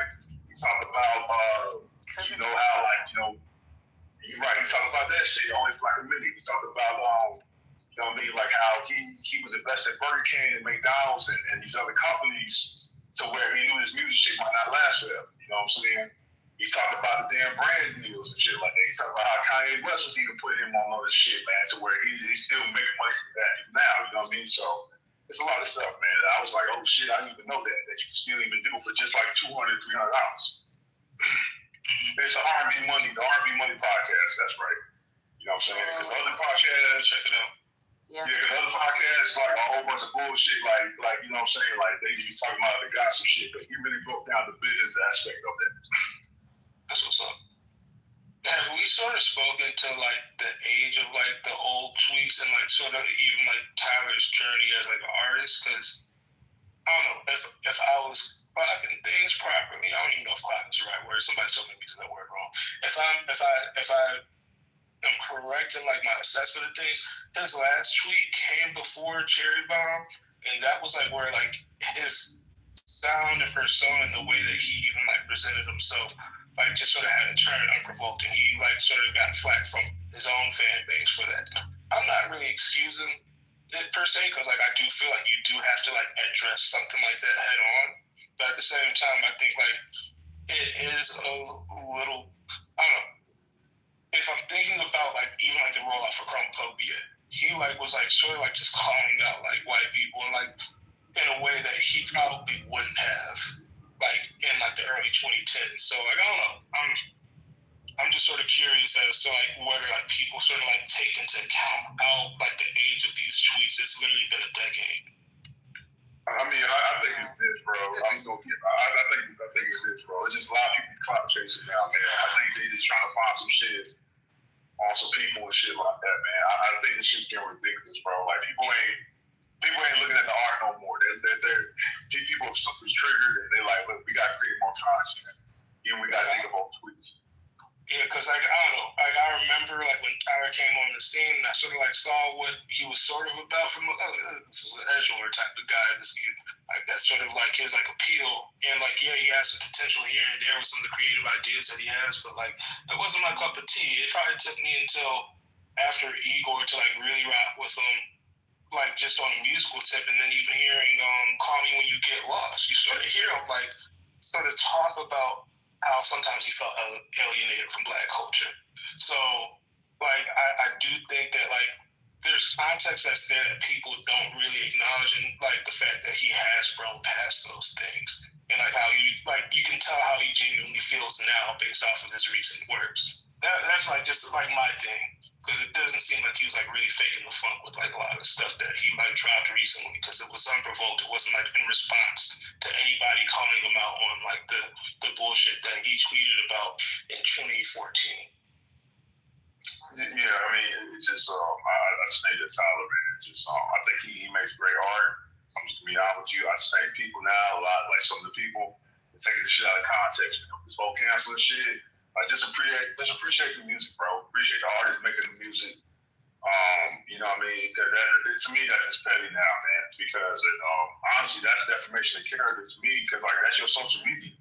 If you want to put that on your social media account, that's your social media. You know what I'm saying? I don't understand it, bro. I thought that shit was like done already, like the whole cancel culture thing. Like I legit thought that it was at least not completely gone, but like just like dying out. This whole we're gonna cancel this person because they're this and that or whatever. I thought that was already dying out because I just think that I thought like collectively it was an understanding that this shit is just corny and cancel culture is just not real. You understand? Especially when we're only. No, sorry. Go ahead. No, yeah, like as far as because again I had said it earlier, but I was just kind of surprised that this was even like a thing because we all know Tyler is a fucking troll. The nigga played too much. Like I don't know. Hey, Kwame. Yeah. Who was that, bro? She was probably the one that dug at them old Tyler tweets. Who was that? Shit, that's what's her name? Shay. She's been here before. Yeah, Shay. She dug at them Tyler tweets. She did. Shit. Ashe. She's been here before. Yeah, she annoying. No, Ashe's cool. No, you know who dug him up? That girl from last night. That's who dug him up. When she was talking about Tyler was bullying Wale and targeting Wale, that's exactly what bullying a grown man is crazy. I didn't know. That's random too. I didn't know that. How was he bullying Wale? Here's the thing though, specifically for Wale. Did y'all know did y'all remember how Wale used to be on Twitter? Yeah. He was on Twitter and Instagram. He'd be writing whole poems and niggas. Yeah, he do, man. He's very like expressive. Yeah, he's very expressive. Yeah, Wale used to, and I love Wale. Love his music, all that. You dropping next week. You know you dropping next month. I know, and I'm ready. Oh, shit. Can y'all please be quiet? No. Please. Wow. No. Shut up. Thank Can y'all please be quiet? And you're like, I mean, there's a nice, cute little red button at the top right. Mm-hmm. Oh, he is releasing something. But yeah, he needs to go in on people on this. So if you were saying, oh, he was bullying like Sasha Malia Obama, maybe, but like, if there was anybody that was going on crazy more than Tyler, it would be Wale at that point. So that's what I was thinking. I was just like, I don't know, Tyler. Like when I think of Tyler's MO in general, he just like I know people who like just got off on like getting people mad on the internet. That was the vibe that he gave like early 20, like up to like 2015ish. But like even like now, like it's just like he's probably a troll more than he is a bully. Whereas like Wale seems like the type of person where like he will overreact to some shit on social media. Because I remember like I think Wale forgot to like tweet about like Meek Mill's album or something like that. Meek Mill was like, "Oh, if you ain't tweeting my album, you're not MMG." And Wale went to like basically like make a 4-page letter on Instagram about that shit. Like Wale be in his feelings real easy. So, even not taking away from his I'm sorry. The only time even now that Wale seems like he's being very serious about anything on social media is when he's talking specifically about music. Not about the people in music, but actual music. When he's bigging up people for their contributions to their albums and their projects, that's the only time I ever see him being like for real, not play. Even when he had the whole thing with Gerard Carmichael and Burr's like pouring his heart out to him, like, "Oh, you called me a bitch and now we're supposed to be friends," and he was like, "Ah." Like, Gerard Carmichael is still technically a comedian. Like, well, he wasn't then. He was pouring his heart out and like saying, "Oh, I told you I had a crush on you. I told you I was in love with you. You called me a bitch." Like, okay, it was the other way around. I misunderstood. Okay. And Tyler laughed and was like, "Yeah, that was being Tyler." Yeah, that is Tyler being Tyler. I do think like I feel like he's probably more of an asshole than he is anti-black. That would be like the furthest like. I'm gonna tell you right now though, man. Like a lot of people, like some of my partners that did security for his show, they did say that he's an asshole, man. But one thing though is that he knows what he wants for his shows. They will say that. But they did say he's a major asshole, but that's irrelevant though. Yeah. Hey, I'm looking looking at it right now. Tyler literally has a tweet that reads, "Ha ha ha ha ha. How the fuck is cyberbullying real? Ha ha, nigga." Just walk away from the screen like, nigga, close your eyes. Ha ha.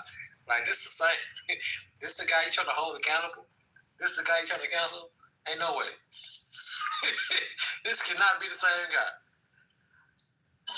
Nah, I just looked at his birthday. He's a Pisces. You're not gonna get accountability out of him. It's not gonna happen. Yeah. He's gonna double down and get more ridiculous if you try. Yeah, that is definitely the.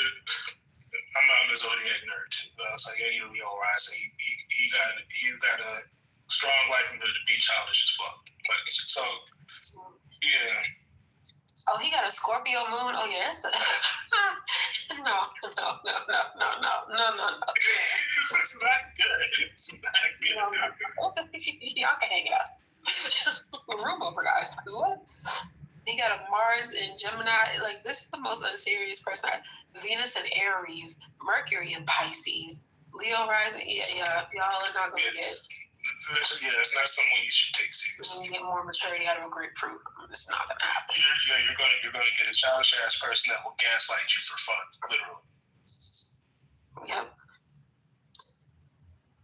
Probably good with his words, but still an asshole nonetheless. Nah, this girl last night was like, yeah, and he never wanted to be black, and he always talks shit about his Nigerian father. He just was talking stuff, but then he said it was because of his mom. It just let me know that this is like, Tyler's always kind of spoke about the situation with his dad. Like, he was, I don't know how to pronounce properly his Nigerian surname. I think it's Okonoma. He was calling himself Tyler Haley early on. Like, if you look at Lord of Squad credits, he's credited as like Tyler Haley. Like, he did.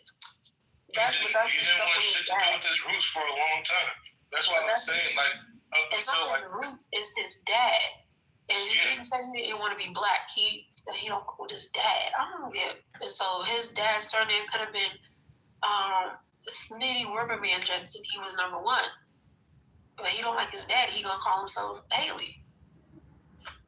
I don't know. That's why I was saying what I was saying. Like, it's like when you go and listen to his most recent work, like, you can sort of tell, like, that he was sort of reconciling, like, just like how he viewed himself not only as like a black person, but also even like as a Nigerian to a certain degree. Because like he did change his name the last album.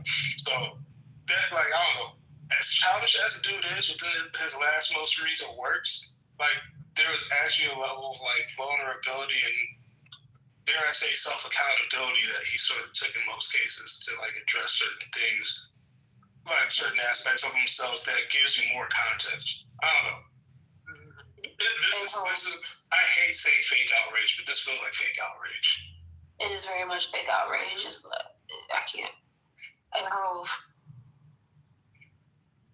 Like, I probably wouldn't have really even like acknowledged Tyler's creator as an artist if he didn't drop like his last couple projects and had what he had in there. Is Hov in here? I'm not looking at my screen. I'm looking at something else. Yeah, he's here. Well, if he's whatever. Anyway, I'm looking at R. Kelly's monthly listeners. He has almost 5 million monthly listeners on Spotify. I think it is. You can't deny that shit. You can't deny that music, bro.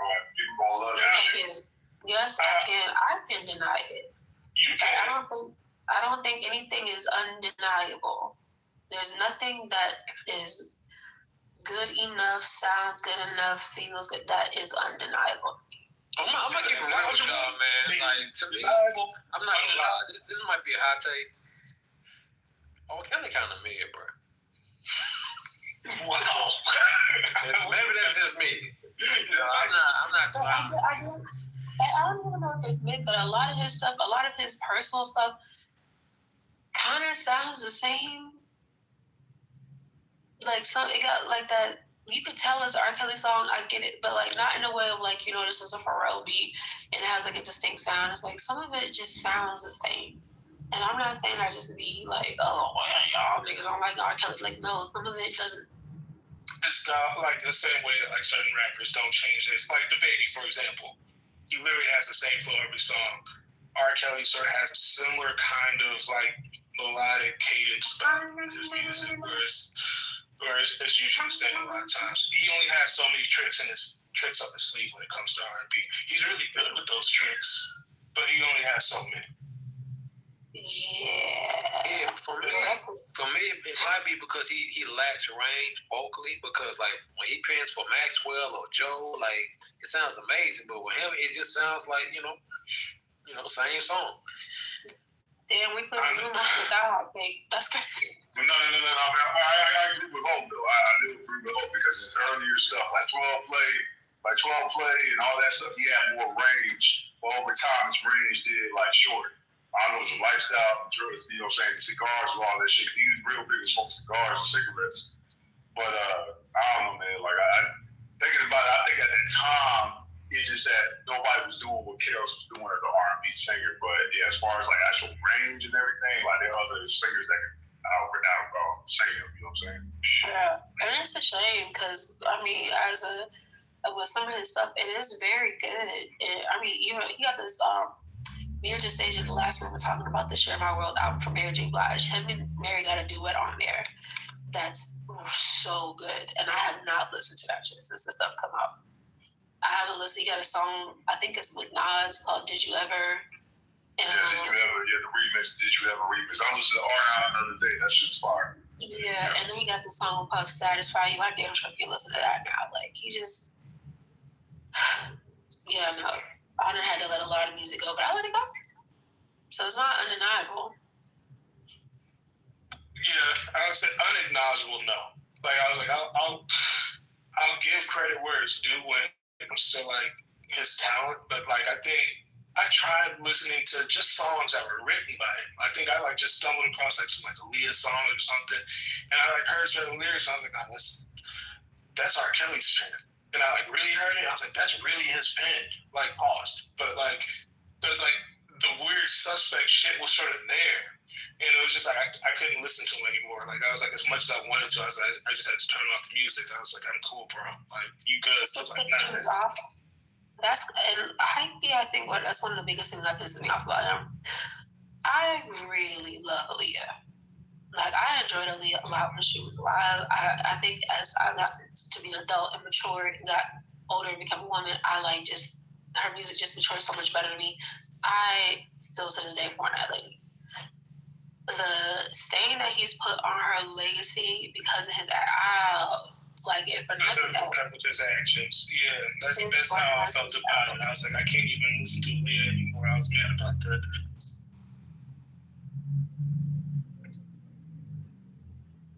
It's like shit, managed to listen to Kanye, but the R. Kelly stuff was different. Yeah, it was good. But that's how you ask R. Kelly, does he have a pen or a nigga pen? Man, he said, you remind me of my Jeep. I'm not trying to hear that, man. I'm not. I'm cool on that. He did his R&B. You remind me of my Jeep is sort of wild when you sort of think about. Let me find out that nigga had a hobby of off-roading. You know what? I'm gonna just chill out. Okay. I don't usually revisit R. Kelly songs, so it's not that deep.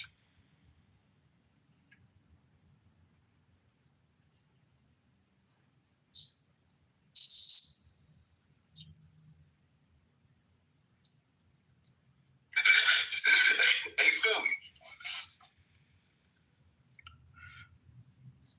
Philly Fed.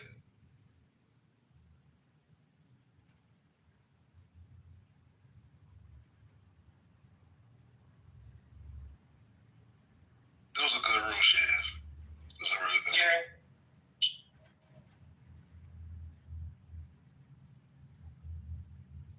That's what Ho said.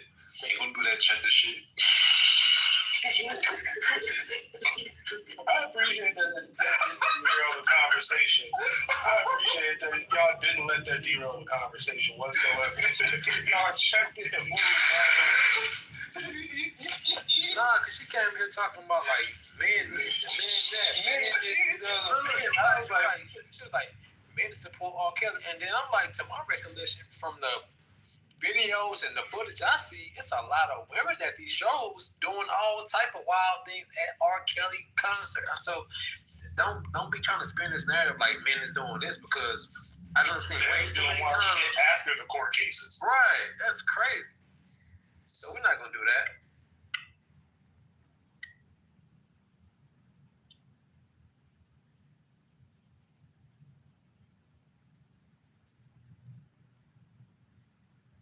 I'm not gonna lie. I remember when the whole trial thing was going on, and how many older women. I'm like, these are my parents. These are my aunts. Why are they lining up for the Chocolate Factory project, and this is going on? Like, this is not making sense to me. So no, don't do that. We're not doing that gender thing, because it would look real crazy for y'all.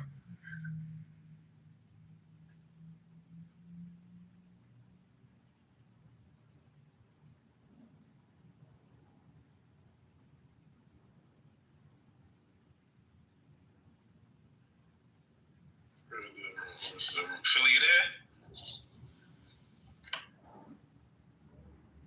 Probably driving. So I was gonna ask Philly, I'll tell you, got pinned on nigga piss.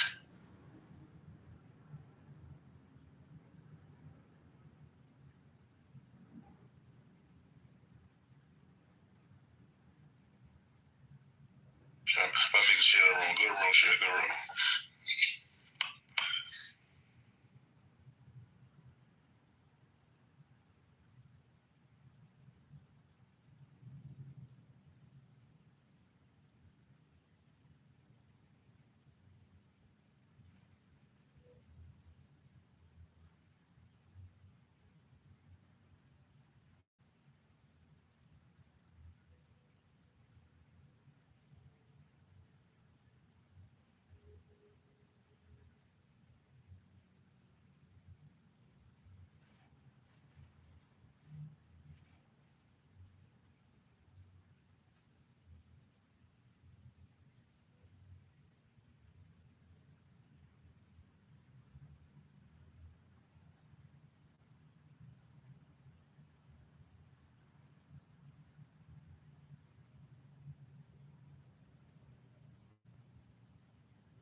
that Friday. Y'all are guaranteed of that.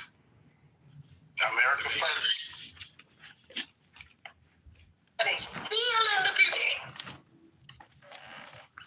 And he's robbing. He's robbing. I was just thinking that he's robbing America first. Right. And listen, as people are not getting food stamps, right? But he gonna take $230 million out the coffer. Make that make sense. He said he's gonna give it back to the rest. Respectfully, he said he's giving it back. So, let me ask you guys this.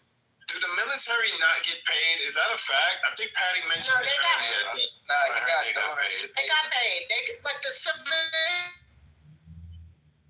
still ain't getting paid. Something paid. TSA ain't got paid. Those folks ain't got paid. And are they going to get paid on the next pay period? Because they covered the first one. They found money for some research project they pulled out from a bucket to pay them. Well, they're going to pay them on the paycheck. They won't get paid the first, Now they're stopping the funding, the $4 billion to Lesotho and Mozambique for LGBTQ parades, and they're using that to pay people and other democratic stuff. That doesn't make sense. What are you talking about? that's good information. Thank you for that. That is not good information. I'll keep posting links. Y'all don't You are dumb. You are dumb. There is no money for no Mozambique LGBT. Shut up, stupid. Shut up. Stop giving dumb information. I'm not upset. Stop giving. I'm not looking at no more of your dumb YouTube links. I'm not giving no more. I'm not looking at your dumb YouTube links. It's not my video. I'm not looking at your dumb. I'm not looking at your dumb YouTube links. Thank you. Do your own research. This is the product of a YouTube. Not looking at your YouTube links. Thank you. It's a video of people in Congress talking about the money that the Democrats want. This is why the Republicans are saying they don't want to do what these Democrats want. So they're all of each other, and they're having this whole shutdown. They're just a big bunch of babies having a little. That does not have anything to do with money from Mozambique and Belgium. It doesn't have anything to do with money. That's not what you're saying. Sound like a little boy. Sir. Oh, granny. Sir. I don't know who you think you're talking to, but I'm not your child and I'm not your granny. That's first of all. So stop being disrespectful. My name is Rez. Call me a sir. Sir. I said sir. I didn't call you anything else but so sir. Nobody is So stop. Stop talking and let Rez talk. You can go after her. Thank you. Thank you. Appreciate it. I'm not calling you out of your name. I called you sir. So stop being disrespectful. That's one. I'm not your grandmother. I'm not your child either. So again, there's no research money being pulled.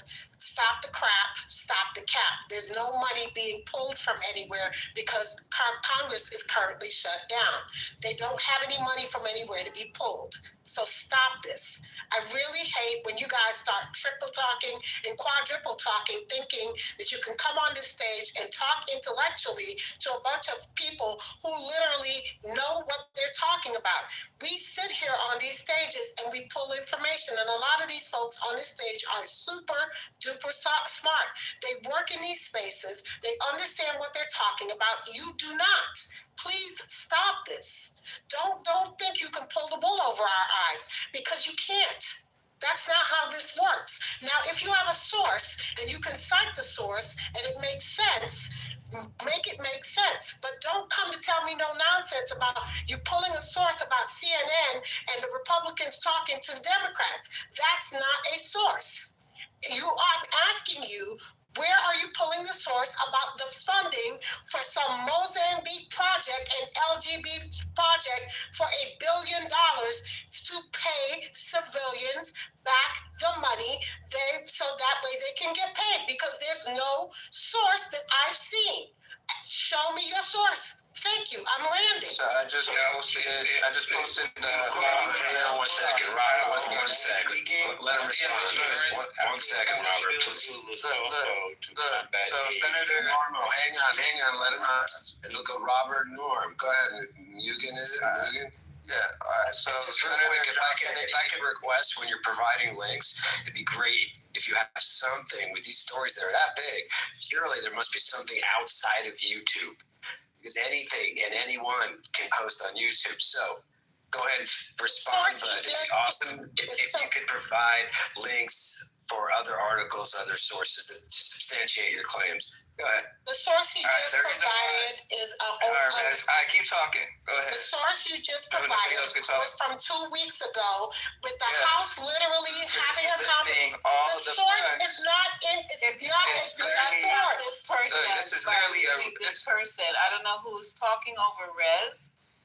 Are you guys? Okay, I'll run the stage then. Okay, so who's talking over? Patty, it was his turn. I mean, not Patty. It was his term, Lisa, to talk. No, but who's Mugen is over talking. It's Mugen. Nugent. Okay, I don't even see. Okay, who said it was his That's not a good source. Okay, so Rez. Yeah, Lisa, to be fair, I did give him time to respond because Rez was. Yeah, so he was just responding to Rez, technically. Rez, did you land, basically, so I can get this guy to stop? I'm going to land here. Crazy. The source is not a good source. I literally looked at it.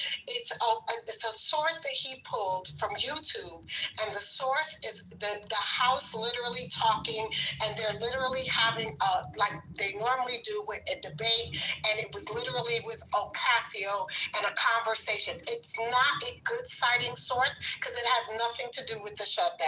This is crazy. All right, I'll post another source where the dude, it literally says that this is the reason why the shutdown is taking place. And this is Senator John Kennedy providing a list of what the Democrats' demands are for the government to keep running. Let me ask you a question. Can I speak, or y'all just like y'all? Please let as soon as I start speaking, y'all just like we got you. No one else can interrupt. We got you. Go ahead. I'm just trying to let me just land my point, and then y'all can come back in and call me stupid and all that. That's what y'all like to do all the time. Okay, yeah. So, don't preamble.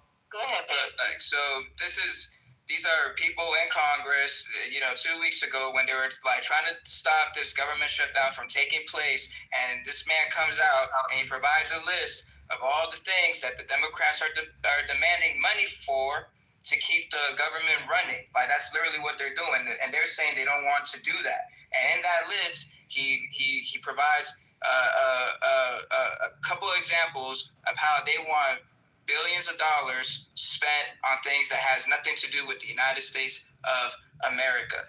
Okay? And so that is where that source is coming from. I know it's a YouTube video. I'll go find an article so that way you guys can read if that's what you want. But it's literally the reason he's pointing it out, and he's telling them this is what they're doing. And then a few days ago, Trump came out and said that, and I'll find the article for that as well. I didn't have enough time to.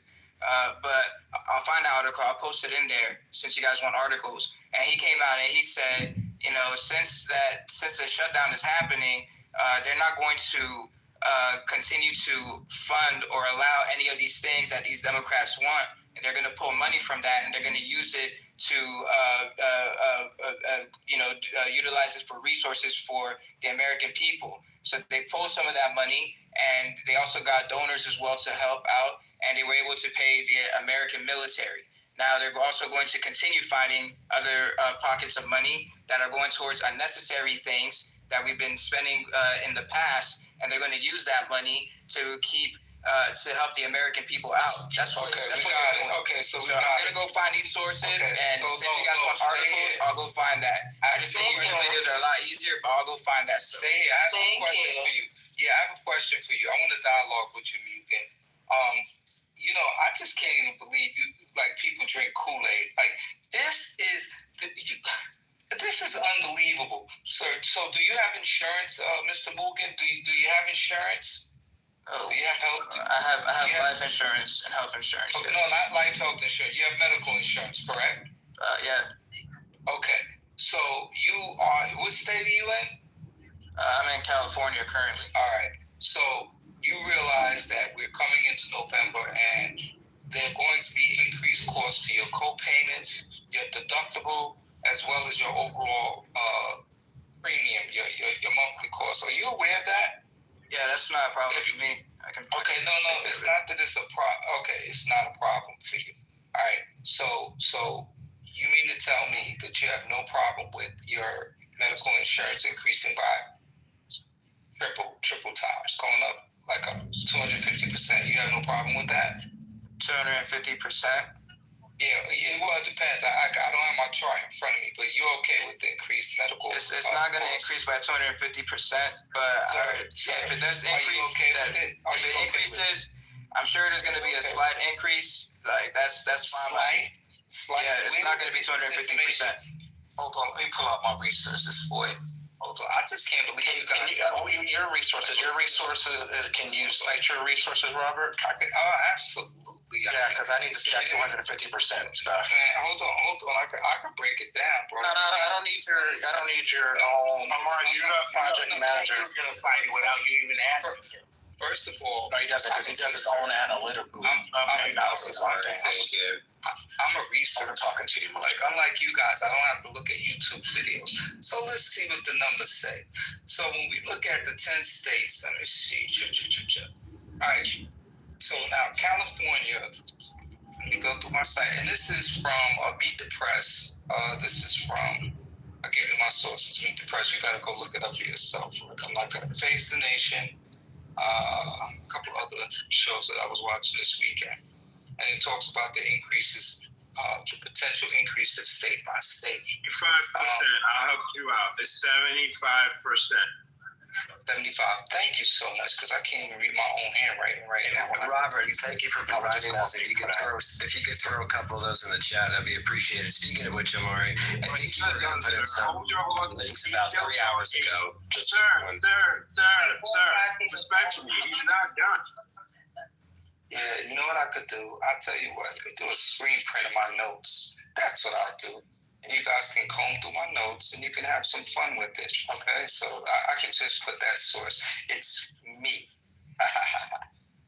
Hold on a second. Hey, Moose, I posted that a long time ago.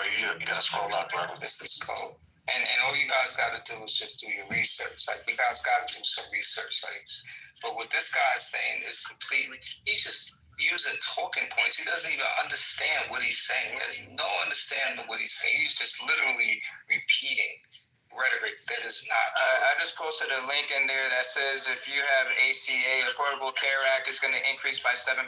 So 7%, 150%. California is actually 97%. I just found it. California is 97%, sir. Okay.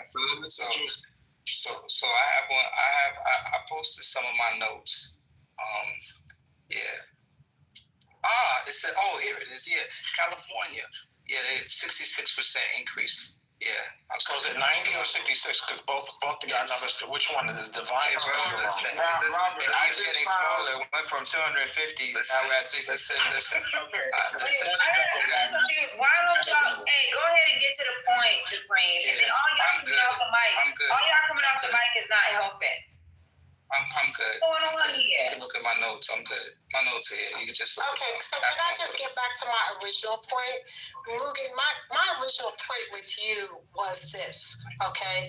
You told me that the point you were posting was about them finding money to pay people, and you were incorrect in your citing of your source, because what you posted was pre-shutdown. They were talking about if this happened, that happened pre the shutdown. There is no money coming out currently. And what you did was you thought that you could trip me up by sending that nonsense to me. That doesn't work for me, sir. So that's how you can't play me. Play somebody else. But that nonsense you sent was literally them doing a debate on the floor pre the shutdown. That didn't work. They didn't find any money. They won't find any money. And that nonsense that you did don't work for me. I'm going on mute. They find money in the Pentagon. Here's a link for you. Sir, I'm not talking about paying military. I said civilians. I was very clear on what I said. Civilians will not get there. They are not getting paid on the first. So no, you can't find money. And I think ML brought this up. It's R&D. And then there is working capital fund. So how you don't understand how that money works. Trump wants it to go to troops. It doesn't work like that. That money's already been tied and allocated to something else. When it comes to R&D, we already have contracts in play where that money's already there. We have, how do you call it? We have accounting codes. We have tax codes, right? And I work with appropriations for a big part of my career since I've been in the military. Once I've deemed the contract good, or we've done the proof of principle, let's say it's something like a 2028 weapon or a 2029 piece of equipment, we put together a package and what the funding looks like. So that is called R&D funds. So that money may be allocated for future projects. You can't take that money away because it's owed to someone already. How in the fuck are you going to take away money that's already purchased? There's certain things that have been purchased. Then when it comes to working capital funds, if you were to fucking put that money in the pocket of soldiers, how the fuck do you think they're going to move forward with their equipment? The working capital fund money is our maintenance money. So you're going to stop fucking bullets from flying, fucking vehicles from moving, soldiers from being able to do their fucking job. So what the fuck, where is the money coming from? That money does not fucking exist. I just posted more links. You can just... It's on paper.